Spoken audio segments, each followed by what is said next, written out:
Hey everyone, thanks so much for joining us. Welcome to Effective Team Management Beyond the Crisis, Breaking Barriers and Achieving Objectives. We're super excited today to have Garrett Viggers and Matt Rizzetta here.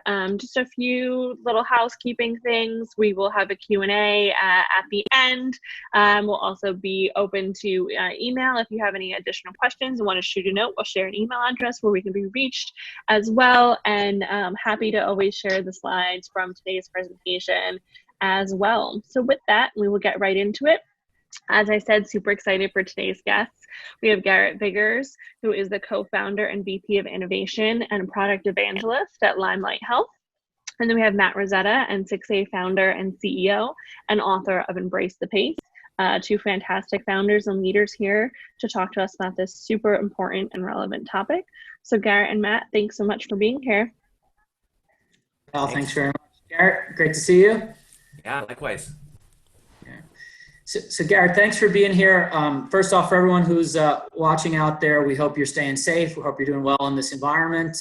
We hope you find the next 20 or 30 minutes here productive. It's a conversation that is certainly near and dear to our heart at N6A, and I know even more so at Limelight Health. It's about culture. And Garrett, I've been a huge fan of Limelight Health. First off, we're super proud to be partnering with you for all these years, and I've had a front row seat to watch all of the great, innovation you've rolled out from a cultural standpoint. I thought maybe we could just kick off with, first off, maybe a quick overview on who Limelight Health is and what Limelight Health does, and then why culture is so important to you as an organization. Yeah, great, Matt. Well, quick highlight on Limelight. We serve group insurance carriers. So we power their sales and underwriting workflows, so quoting. So if you want to get a quote for your employees to get benefits, there's a whole process to go through, and we power that transaction. And we have a lot of integrations too. So we take data in from Salesforce, we run the quotes and a lot of calculations. We configure products and do rating, a lot of actuarial mathematics going on. And then we work to a sold proposal, and then we push all that data downstream to an enrollment system or to a policy admin system. So we're really driving sales and underwriting for group carriers, and it's a really exciting time to be in the group industry and bringing digital transformation, especially when we're all, in these virtual worlds where digital experience is obviously really important now. So and Garrett, obviously the focus of today's conversation is all about culture. And yeah. We've actually at N6A, adopted a lot of Limelight's own, the cool stuff that you guys do for employees. And I'm a huge fan of a lot of the pivots you've made in the virtual environment. So that's going to be a lot of talk about. Maybe before we get into that, just talk a little bit about what the word culture means to you as a leader, as a founder, why it's so important to Limelight's fabric. Yeah. Well, I would say, I think about culture, I have my own personal culture. I have a culture with my wife, I have a culture in my home. We, as Limelight, have a collective culture of who we really are. So who Limelight really is collectively, and, how we get stuff done, and who we really are when it's really difficult, right? So if we're down in the valley, how do we actually operate? When we're on the mountaintop, right? If we're doing great and we own our industry, how are we responding with our operations culturally? And then the in-betweens, right? So we're either on a mountaintop in a valley or we're transitioning. And so how we actually are when no one's looking and get things done in the real world collectively is how I think and we think about culture. And our main values, right? Do good, grit, own it, right? So Kaizen, we're always working to be better, and humility and awareness. So those are our core values. I love that, Garrett. That's actually a great segue into, let's get into some of the slides now. One thing we've been talking a lot about at N6A is the core tenets from a cultural standpoint as we've pivoted into the COVID era. And Val, maybe we could just go to the next slide and we'll get some of those.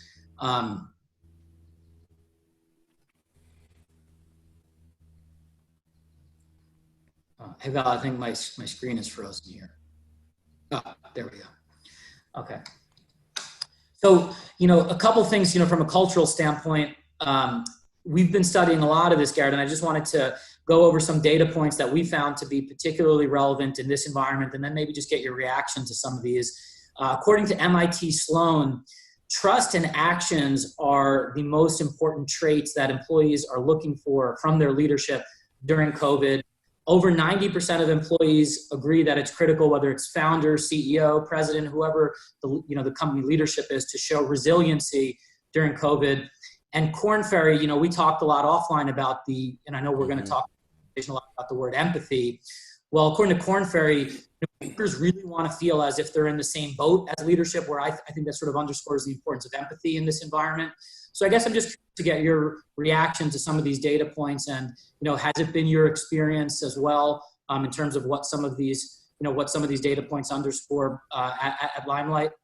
Yeah, I totally would agree. I mean, I think just thinking about our executive leaders, Jason specifically, our CEO and co-founder, and how he has led through at our all company meetings, and being very transparent. So connecting on an emotional level, talking about mental health from his own family, and a story about his son I'll maybe share later.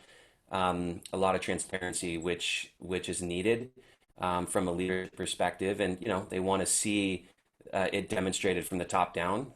And I feel like I'm really proud, for the team that we have and the leadership that we have. So I would totally agree with these points. Awesome. Thanks, Garrett. And as we go to the next slide, one thing we wanted to talk about here, and we've been, Val, could you just flip to the next slide? There we go. One thing we've been talking about, Garrett, is best practices when it comes to leadership, with an eye toward improving culture, not just maintaining culture, but improving culture as we've moved into this virtual world. I know one thing you talked about at Limelight was that even prior to COVID, you were very much a virtual workforce, right? So yeah. Curious to get your perspective just on how that has helped potentially ease the transition to the COVID environment, and how the transition has went. So I'm curious to get your thoughts on that. I can tell you just at N6A, there's 3 things we've been leaning on culturally to really help not just maintain, but improve, I believe, our culture over the past several months since we went into this virtual environment. Number one is, we're sharing a lot of stories of the survival days. I'm sure you can relate to this as a founder of health. We have all kinds of crazy war stories about, starting businesses from our basements with all kinds of crazy adversity. I found that as we're entering these really uncharted waters, our employees want to hear about that, and they want to know that this is the first time the company has went through some sort of adversity. So, the ability to sort of lean on stories of the old days, the survival days, has helped us get through this. Number 2, and you talked about grit being a core virtue for Limelight. We talk a lot about scrappy leadership. This is a time where employees don't just want, leaders who are talkers. They want leaders who are doers, and who really with an action first mindset. So roll up your sleeves, scrappy leadership counts more so in this environment than ever. And then EQ over IQ. Look, it's always important to bring, people into your company and surround yourself with a workforce that has a high IQ. But in an environment like this, I would take EQ every day of the week and twice on Sunday.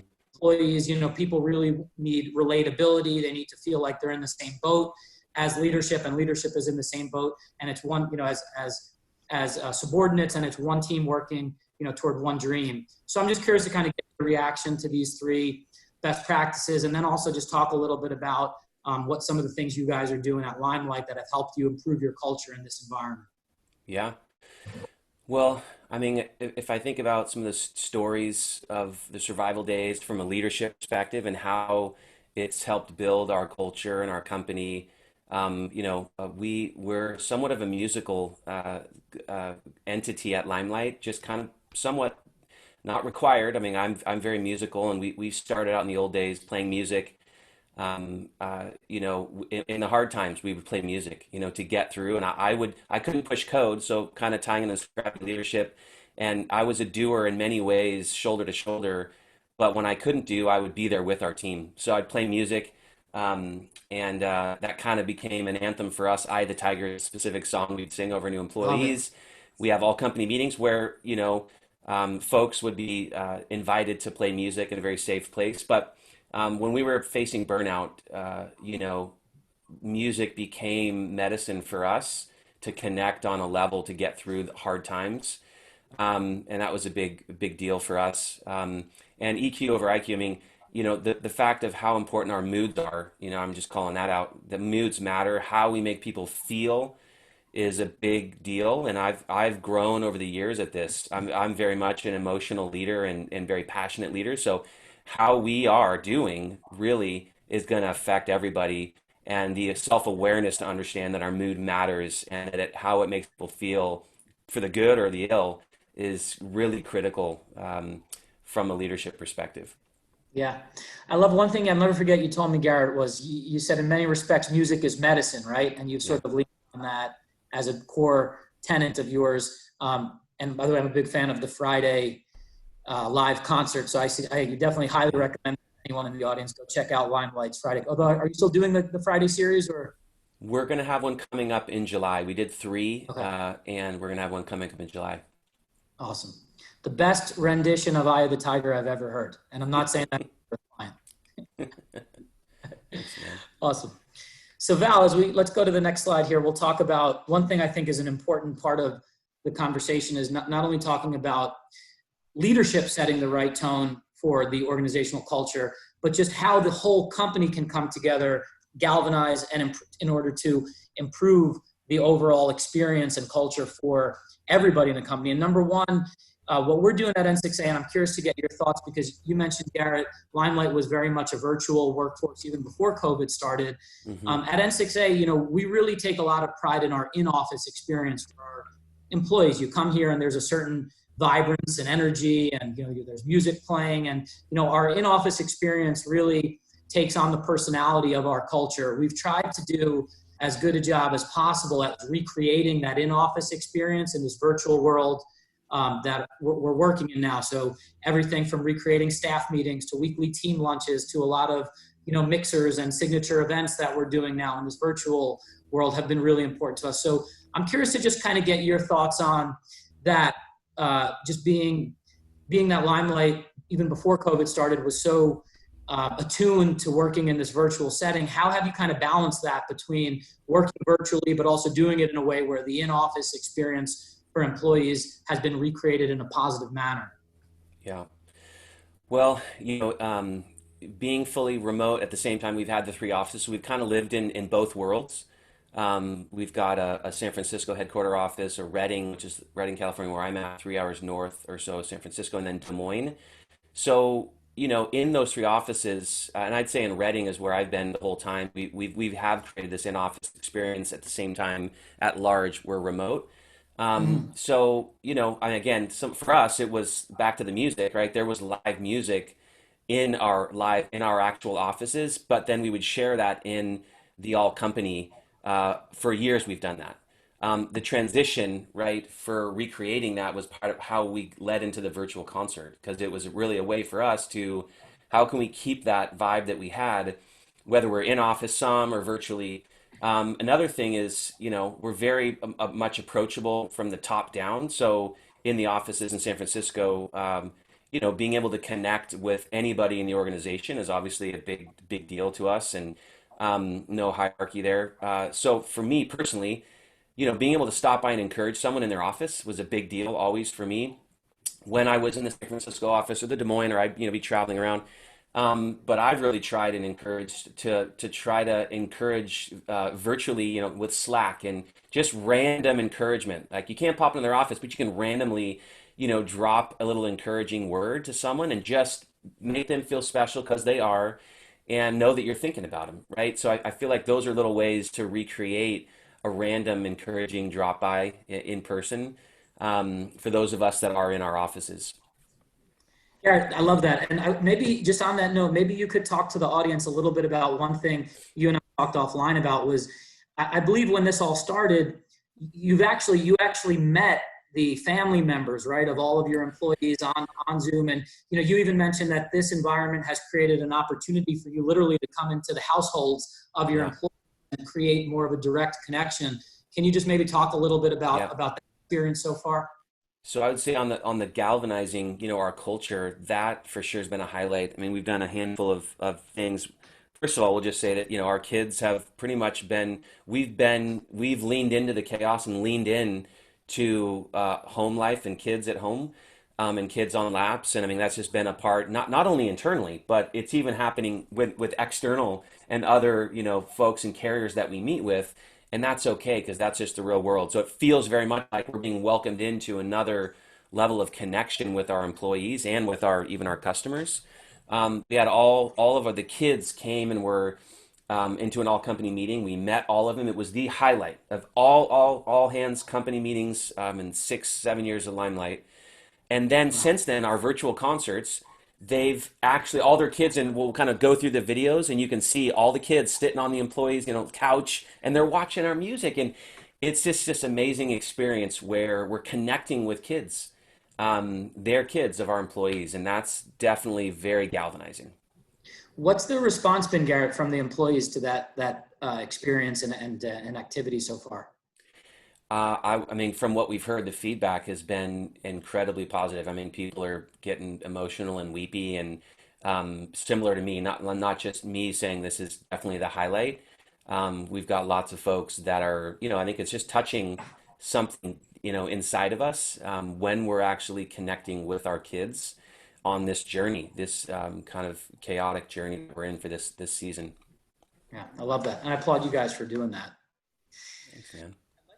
Let's go move on to, we have a slide here that talks about there's a lot of talk now about the recovery or the post-COVID era, and I'm curious to get your thoughts on things that you're planning to carry forward after we get out of this crazy world we're living in, however long that takes, and things that maybe you might be looking to scrap. So I can just tell you from our experience, Garrett, before you weigh in with your thoughts, from our experience, we've really tried to use the past few months, this COVID era, whatever, as a test lab. So culturally, right, to experiment, try new things out for our culture. We've rolled out some new programs. We haven't really been afraid to experiment. And I can just tell you that there's probably been 3 or 4 new initiatives that have caught really nicely that we're preparing to, or we're preparing to continue well beyond this, and it's just going to become a part of the fabric of our culture. And then there's been some ideas that we rolled out that haven't, necessarily, went so well, or they haven't been received as positive. And we'll obviously cut those out. So I'm just curious, number one, to get your thoughts on if there's anything new you've implemented over the past few months culturally that you're like, wow, that worked really well, and in the long term is actually going to be something you're planning to continue. And then number two is just, we talked about survival days earlier.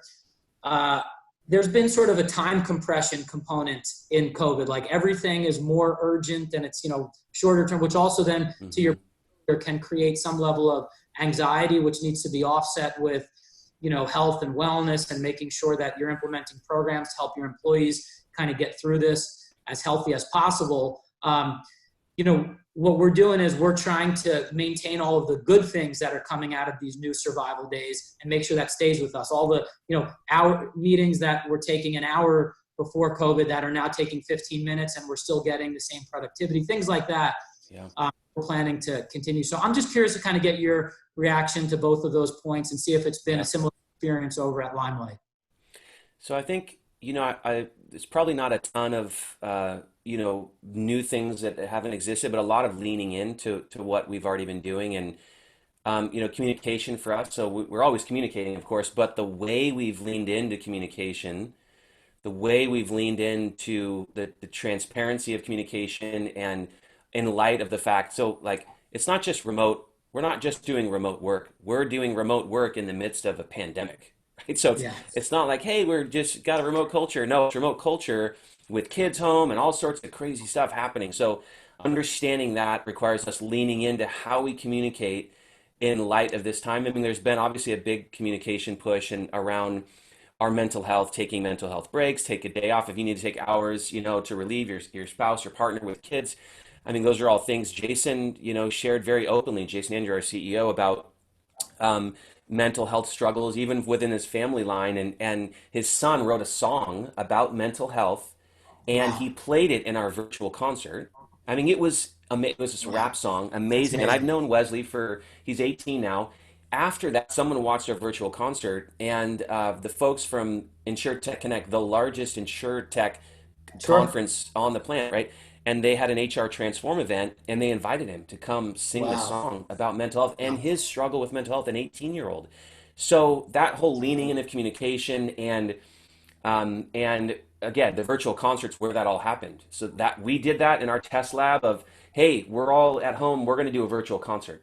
We're keeping that. Again, July we'll have our next one, but really leaning in to be transparent, talk about elephants in the room potentially, and sometimes mental health isn't. I mean, you can talk about it, but when you tell your story, it's another level of connection with your team. Um, so I think that's been very valuable to the team. That's incredible. Incredible stuff, Garrett. Thanks, Um, man. well,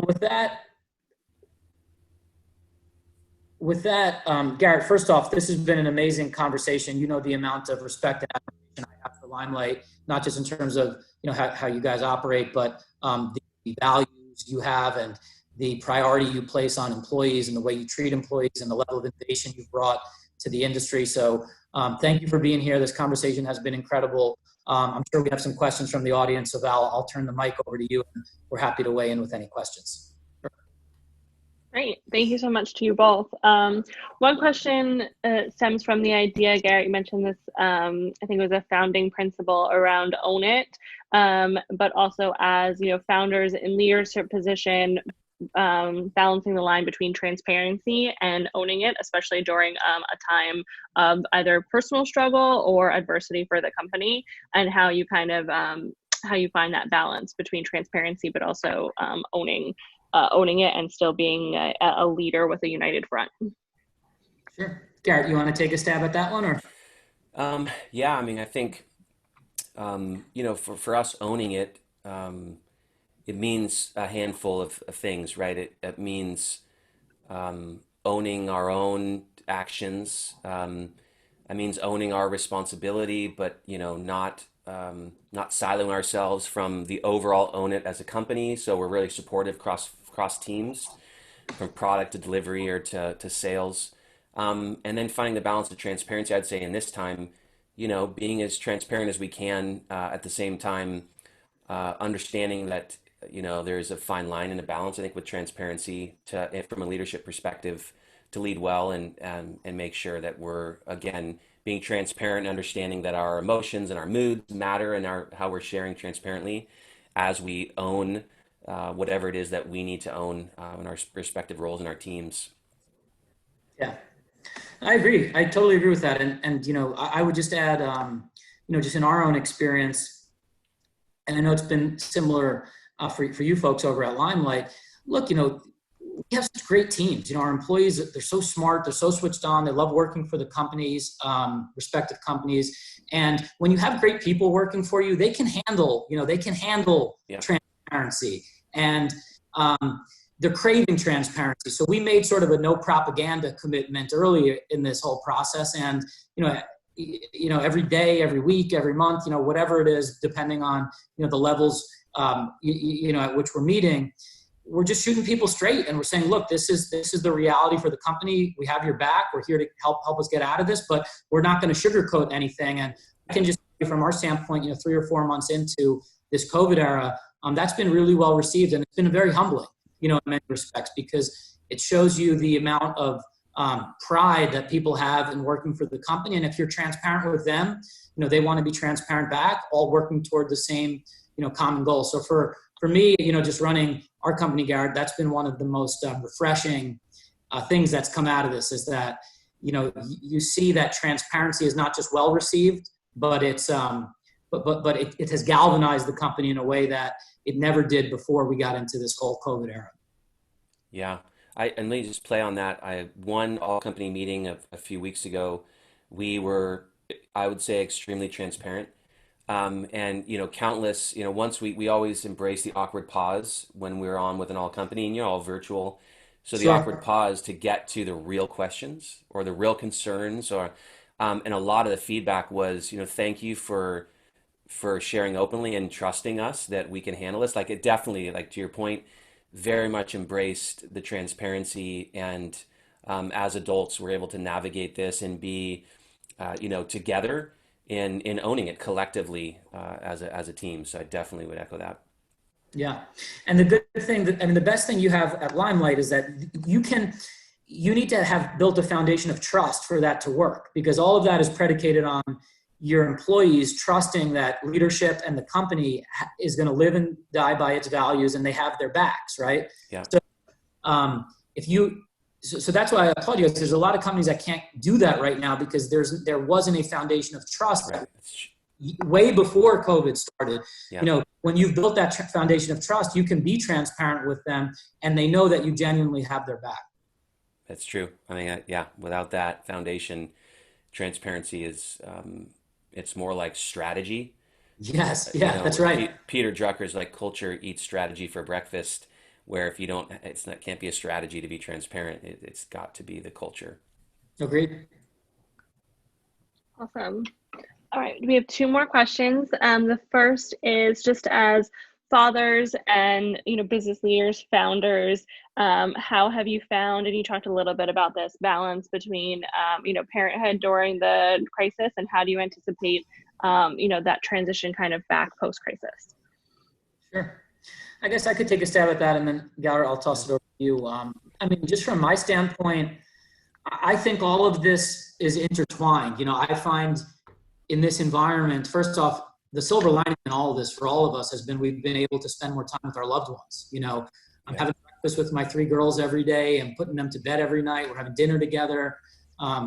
Before my wife chases me out of the house because she's fed up with me. But it's just been a great, I'm kidding about that, by the way. It's just been a great time to spend. We've been able to spend more time with our loved ones and come together. And I found that the more time I've spent with my loved ones, the more productive I've been in the office, the more effective I've been as a leader, as a communicator. So for me, all of these things are related. And, I would just answer that question by saying this environment has helped prove to me the value of the healthier I am on a personal level, the better my spirit is, the better my mind is, the better I am in the office, and the better I am for the people for whom I work and with whom I work. And that's been the beauty in this whole environment and the thing that I've learned. So that's what I would say to that. How about you, Garrett? I've got, some of our team have 2-year-olds, 3-year-olds, 5-year-olds, right? And there's a lot of empathy that I have because mine were that age. Now they're 18, 17, and 14. So my heart goes out to that reality of how you do life and how you find the balance when kids they need you. They're literally dependent on you to live, survive, right? So so for us, I've been traveling the last few years, 2-3 weeks out of the month. So the big, again, to your point, no travel for me has been a huge deal. And, we're cooking lots of sushi, making our own sushi. My kids are digging sushi, so am I. And my wife's liking it. I'll be in my office at home preparing for a big meeting or a demo or something, and my kids will just walk up and like, "What are you doing?" I'm preparing for, and I'll just tell them it right because they're just like right in my world, and they're actually, I can tell we're connecting on a level, right? So they're being welcomed into my world, and I'm in their world. We're all in the same world together, and it's actually been very healthy. And I feel like we're all different, though. Every family's different, so you got to find what gives you life and what's the right balance. Some of ours folks they're locked in a closet for their work because they just need that focus.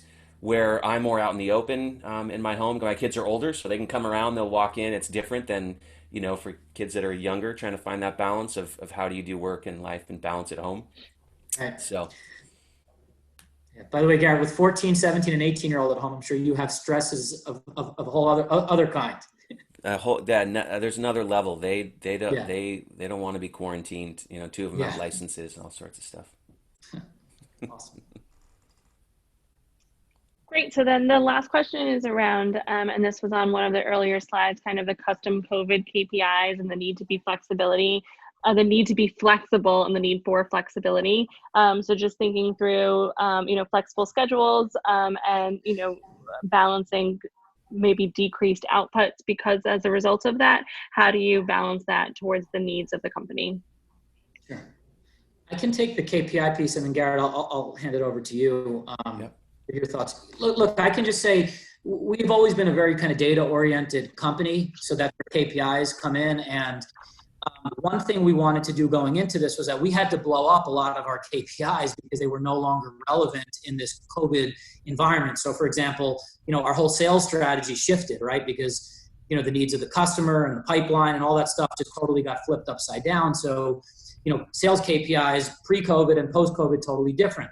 Customer service KPIs, the needs of the customer totally has changed in our world over the past 2 or 3 months from what they were before COVID. So we had to, transform our KPI set for customer service pre and post COVID. So, the custom COVID KPIs, as we were going through that process, the biggest learning was that we can actually create unified KPIs that every function in the company can participate in together to galvanize and to come together. So sales, service, support, everyone driving, in the same direction from a goals standpoint.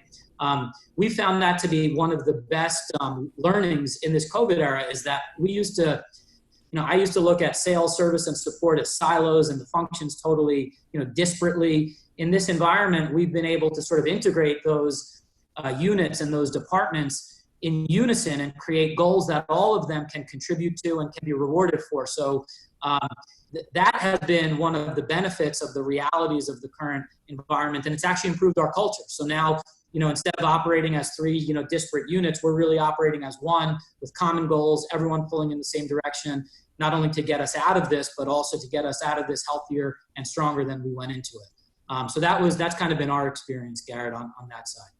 Yeah. I mean, I think so. We got our our OKRs, and I think what the team has talked about, not so much writing new OKRs or KPIs, but really understanding the agile side nature of what we're doing right now. So normally we may look at a quarter, our OKR goals for the quarter, but really it's like let's think about 30 days. Let's be agile and think shorter time because in 30 days our whole world will potentially be changing in 30 days. So being relevant of the shorter view to be more agile. And, I would say on the sales team side, like you talked about it, some of the metrics we look at are BLDs, breakfast, lunch, and dinners, right? So those are how many breakfast, lunch, and dinners did you have this month, right? With, key customers or prospects. Well, that's not happening, right? So, we've converted, again, all that travel in person metrics now to virtual. But again, it's, we've embraced it. And like I said, I even feel like we're coming out of it back to that living room, metric, like the metric of going into someone's living room and seeing their child or their spouse or partner come in like while you're having a meeting. You don't get that when you have an in-person breakfast or lunch. You don't get that. So that's been a metric that we've been flexible with from on the sales side. So yeah, we've really just been again leaning in. Also having a lot of people are putting stuff on their calendar if they need to be off, and really encouraging the flexibility in this time. And there is obviously we're maybe not getting as much done on some fronts. Sales is getting more done because we're not traveling. Yeah. But if you don't travel, you may be a little less productive, but that's okay in this time to take tend to kids and home life stuff that just isn't normally on your calendar.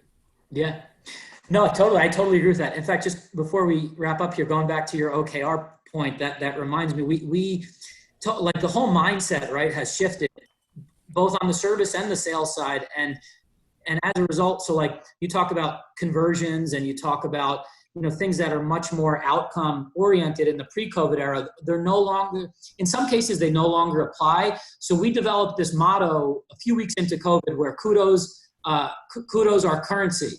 And that really is the currency by which service and sales should operate. Just go for kudos. Go have people build goodwill, have people say nice things about you. Yeah. Hey, thank you for thinking of my business, whatever it is. And our new currency is kudos. And it's actually worked out well for us. And I think it aligns very well with what you were saying about your breakfast, lunch, and dinner.